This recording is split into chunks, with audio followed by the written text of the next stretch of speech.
In the eastern African nation of Uganda, there lives a conclave of uncharted tribes, one of whom our team travel with Dr Awah is most privileged to meet on a tour of the country. Come with us to Karamojong. The Karamojong live in the southern part of the region, in the northeastern side of Uganda, occupying an area equivalent to 1/10 of the country. According to anthropologists, the Karimojong are part of a group that migrated from present-day Ethiopia around 1600 AD and split into two branches, with one branch moving to present-day Kenya to form the Kalenjin group and Maasai cluster. The other branch, called Ateka, migrated westwards. The very name Karamojong derived from the phrase ngaKarimojong, meaning the old man can walk no farther. The main livelihood activity of the Karimojong is herding livestock, which has social and cultural importance to them. Crop cultivation is a secondary activity. Due to the arid climate of the region, the Karimojong have always practiced a sort of pastoral transhumance, where for 3 to 4 months in a year, they move their livestock to the neighboring districts in search of water and pasture for their animals.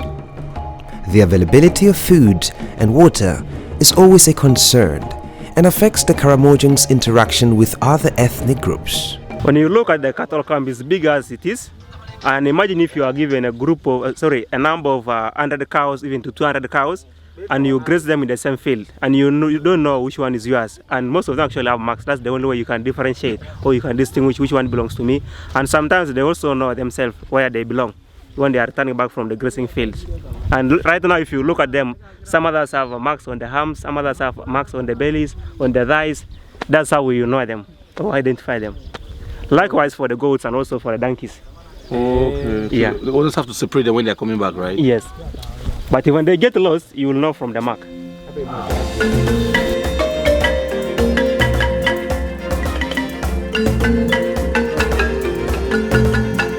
Lotome is an elephant. The time when the Karamojong elderly people were discovering the suitable areas for people to settle, they could always name the place after something which is there.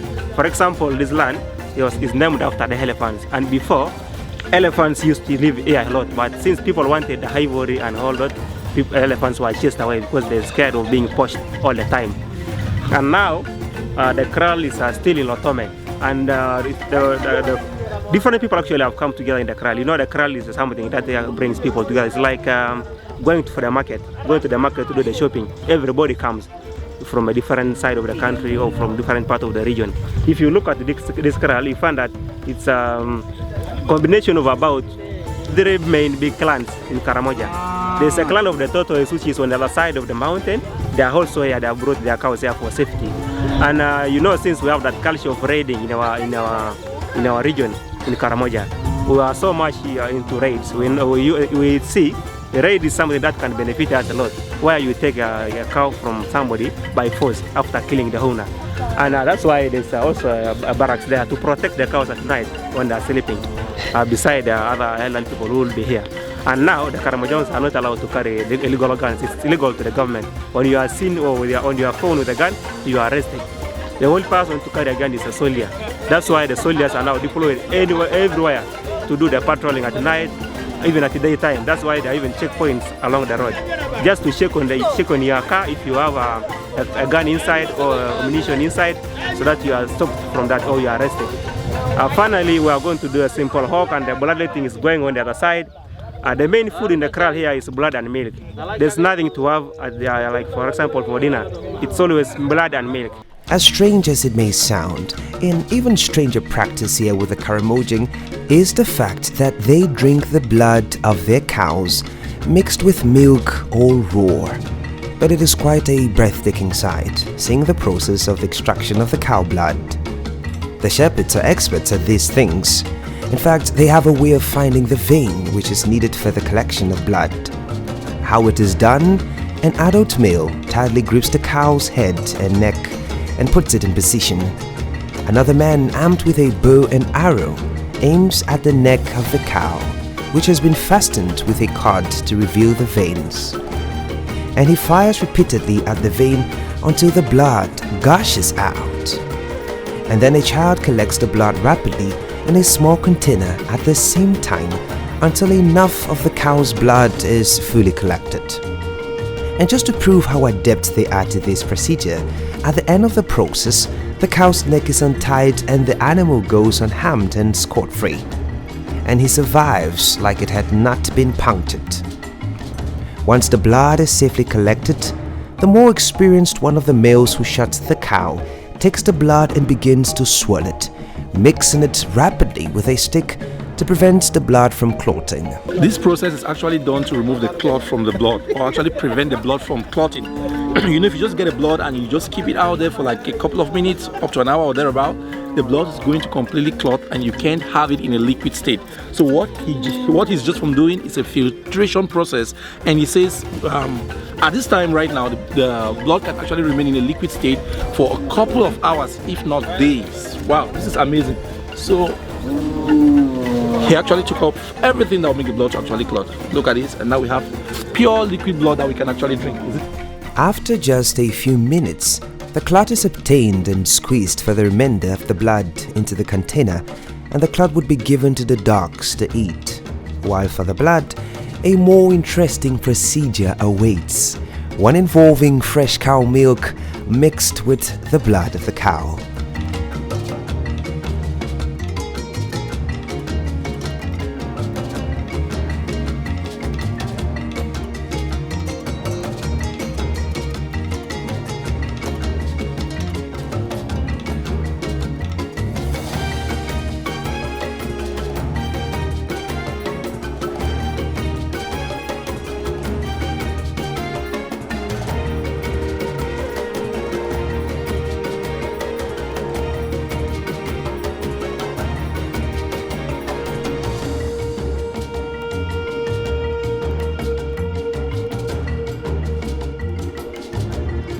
So you also want this?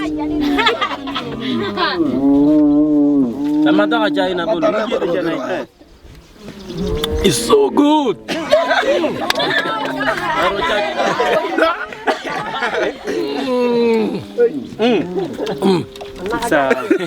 It's like yogurt. Yeah, it's like yogurt. It's like yogurt. Yeah.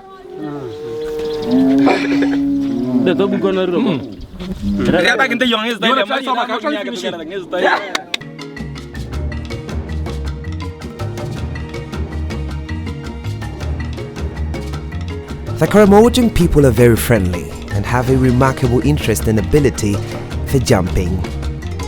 Tourists would often be required to dress like them as a sign of friendship, and it's jump time. And when you jump, you all say, Kijong Tai. From the main grazing fields, we take a drive to the main market of the Karamojong, known as the Nilotic market, where foodstuff and all sorts of handcraft articles can be traded here. The main produce sold in this market are plantains, spices, seeds, and especially the Karimojong staple food, sorghum, which can be used to produce bread, beer, and porridge. How do they call this? Sorghum. Imomwa. Yes. Imomwa. So this is sorghum, also known as imomwa. Yeah. And it's actually used in the production of beer, right? So Beer. Beer and what else? Porridge. For sure, like bread. Bread. Yeah. Wow. So it's almost like wheat. It's the staple food for the Karimojong. It's like wheat, yeah. Oh wow. It's actually the staple food for the Karimojong. It's used to produce beer, wheat, and you said they can just make what? Porridge. Yeah. Wow, I've never seen it. I probably would have to check and see what tree this is coming from. It's very, very interesting. It's coming very, from very small. the plant that's growing outside now in the fields. Oh, I see. And a bag like this can be like how much? A can. A can. Sold in 5,000. You're gonna share. Can I hold it? Yeah. Okay. 24. Wow. So a cane like this is a can like this actually sold for about 5,000 Ugandan shillings. So you can imagine if you bring your money in here, how many of such you can buy. Wow, this is amazing.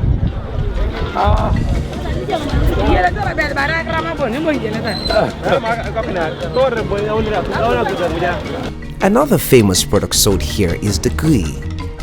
This beverage is a fermented cow milk liquid to which cow urine is added and the whole mixture boils to yield a golden brown liquid which can be drunk or used for body lotion by the Karimojong people.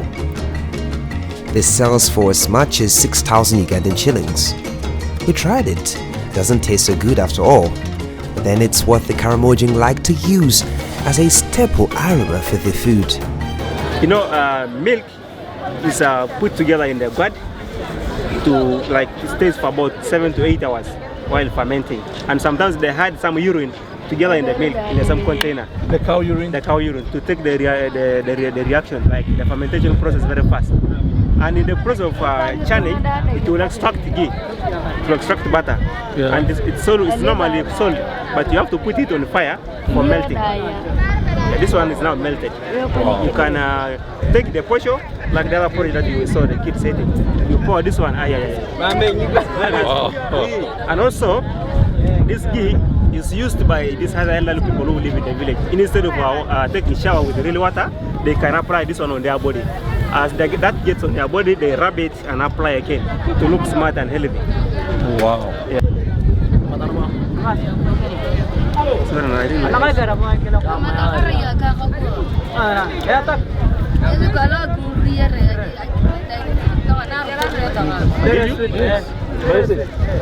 Very nice. It's like coconut oil.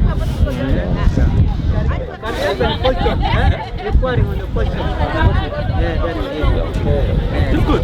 Even when you are serving the food, like now in the hotel, you can add this in your sauce. Oh, wow. It's a nice taste. Wow. This market also serves as a trade center for the most valuable assets of the Karamojong, the cow. We're right here at the Najuniet market, still in the Karamojong land area, where we actually have visited the cattle lifestyle, or the lifestyle where the people are living there with their cattle. And we did stop by to check the market, what it looks like, and I've been seeing a lot of new stuff that I've never seen, like products like some of their products in the grain on the or the wheat family. I've also gone around seeing some bicycle repairs, and right behind me you can see they're actually taking some of the cattle into other areas, the Sidoko, and actually I heard that the cattle are also going to get all the way into Kampala. The women here are also making and selling local brewed beer made out of sorghum and local seeds called kere, and you're offered a sample drink before you get to buy.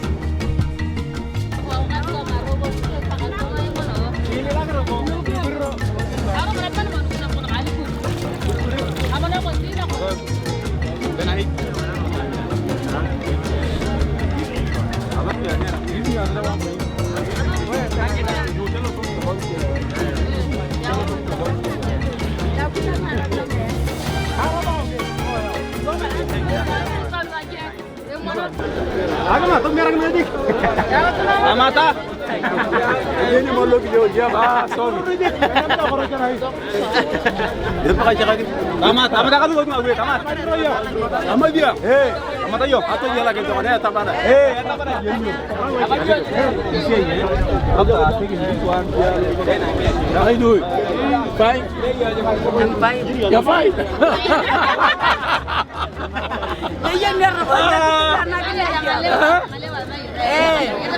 So you're fine, right? How are you? I'm fine. Mama, I take it for you, mama.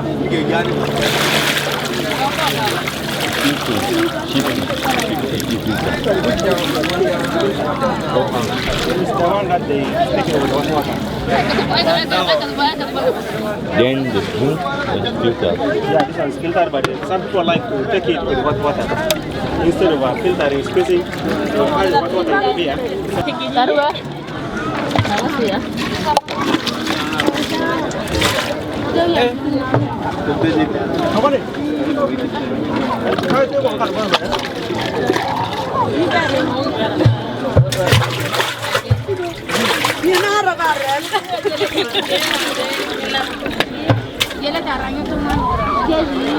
So, how much? Thank you. I have to give you money too, right? 1,000. Thank you. Thank you. All right. Thank you. Thank you.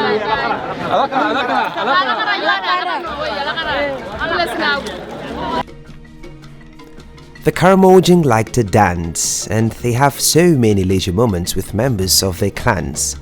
As we approach a small settlement, a group of Karamojong youths can be seen in a circle, jumping and dancing in rhythm as they sing along.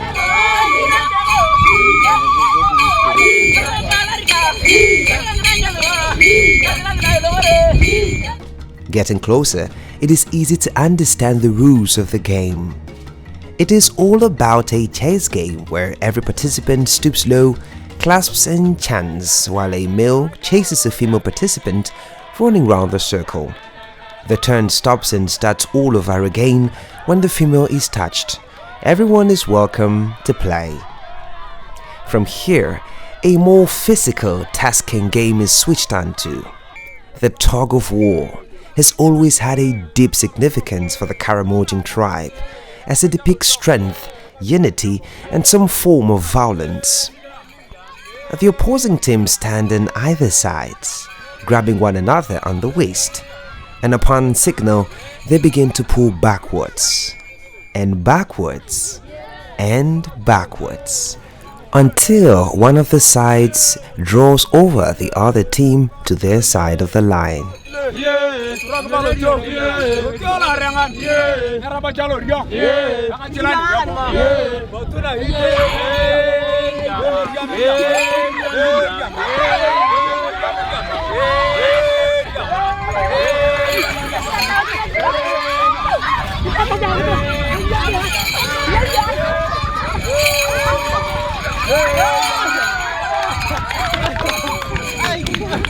The whole activity is accompanied by music, singing, and cheerful chants. Afterwards, more dancing and singing with position swaps are prompted. But perhaps the most intriguing of all and exciting activity is the jumping. It is very typical for the Karamojong to sing and chant in circles while jumping in turns. Because the Karamojong are very tall and have very feeble but yet sturdy knees, this activity makes them feel very proud of their heritage and culture, and also promotes a sense of masculinity. In fact, the higher a male jumps, the more likely he is to attract a woman to himself. And for the females, that could prove your readiness for marriage. So in essence, this is a dating spot where soul ties are formed and matchmaking is done. However, the people so love the activity that it seems they can't just get enough of jumping. Usually, the Karamojong live in small communities, but you would occasionally find large settlements in cases of extended family ties. We are taken to one of such communities, where the large family is protected by a thatched and thorny fence surrounding the compound. At night, before they go to sleep, they make sure to block the passageway with thorny branches to avoid raiders and robbers. So this actually serves as a door to close the entire environment. In the night when everybody's in, they'll actually pull out this door and block the door. Then they're going to use a wood or some woods behind it to like enclave this door to prevent anybody from coming in the night to steal animals or maybe to attack them. So literally it's used to protect them against enemy and to keep themselves closed in this environment.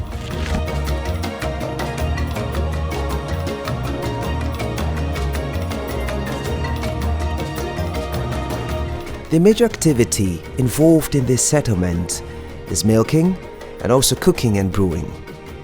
In the Karamojong clans, it is customary to have just one meal a day, and the rest of the time, the locally brewed beer serves as the only source of nutrients. So while the women go out in search for food, the locally brewed beer is prepared to serve the purpose. Luckily, sometimes, cooking can be done frequently. Like in this occasion. On the menu, we have boiled sorghum, which tastes like parched maize. And oh my, does it taste so good. Oh my gosh, like corn. Yeah. Very nice. Yes. It's so nice. It's like boiled corn. This is so nice. Actually tastes like boiled corn. So I'm actually granted the rare privilege to see what it is like being inside their bathroom. So actually entering one of their bedrooms now to see what it is like in here.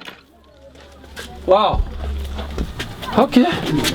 So this is like the bed. These are the beddings. This one's Okay. These are the beddings. These are the beddings. They are cow skins. They're cow skins. Yeah. Wow. And they'll just lie there. Yeah, and this one is a baby carrier. Oh. This one is a baby carrier for carrying a baby. Wow. Yeah, it's usually tied around here. Some hides Yes. to carry the baby, to make it. So do they sell this one in the market? No. So how can you get one of these? You get it in the village. You get, but how can you get it? If I want one of these, how can I get it? You can order from the elderly women. You tell them to when the goat is killed or when the goat dies, they take the goat skin. So this is complete. This is goat skin, right? It's a goat skin. Wow. It's a good carrier for the baby. Hey, she's already explaining that this is a baby carrier. Oh wow, that's a baby carrier. Yeah. Okay.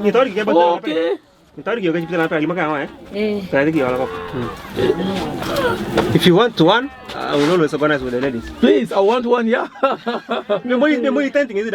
If you want, they can make. Yes, yes. Wow. And then the broom is fresh broom. Yeah, fresh broom for sweeping. And these are the beds for the cows to put on. And also, sometimes they are hung at the doors. For anyone at night who comes to open, who attempts to open who tries to open the door, and when this bell makes noise, it means someone is trying to open the door. Yeah. And also it's given to the cows for easy recognition. When the cows get lost, you know the cows are making a bell somewhere, maybe in the bush, then you find them there. Okay, and it's the same thing with this. The same one. Oh, this is a big one. Oh, wow. Yeah. Wow. But the water doesn't come in during the rain? No, the moment they start realizing that maybe the water is leaking, the roof is leaking, they remove the whole grass and put the new one. Oh, wow. Yeah. This is amazing. And then they have their calabash there, obviously. Yes. Calabash? I see it here. Oh, this one doesn't have milk. Yeah, this one, there was some milk here. Oh, yeah. Fermented milk. Fermented milk. Yeah. So they put that milk in here. I guess it keeps it chill. You keep it. You had in some urine of the cow. Yes. To make it ferment very fast. Oh. Then after that, you shine it to extract ghee. The ghee that we saw in the market melted. Oh, okay, yes, okay. I see. Oh, and this. Oh, it's milk here. There's milk here. Okay. It's not your time for shining. For shining. Okay. She's saying, look at that. That's milk. Don't shake it because. Shake it, yeah. They will get it disorganized in there. Wow. All in all, it has been a very rewarding time spent in Karamojong, from the first moments right up to the last, with the amazing people of this tribe in Uganda. Their friendliness, hospitality, rich culture, and very many dances and warm chants, summed up with a hot sorghum snack, has all been worth experiencing. Team Travel with Dr. Awah is always ready for a good adventure to showcase the beauty of life and culture in these hinterlands. And truth be told, Karamojong has offered nothing less.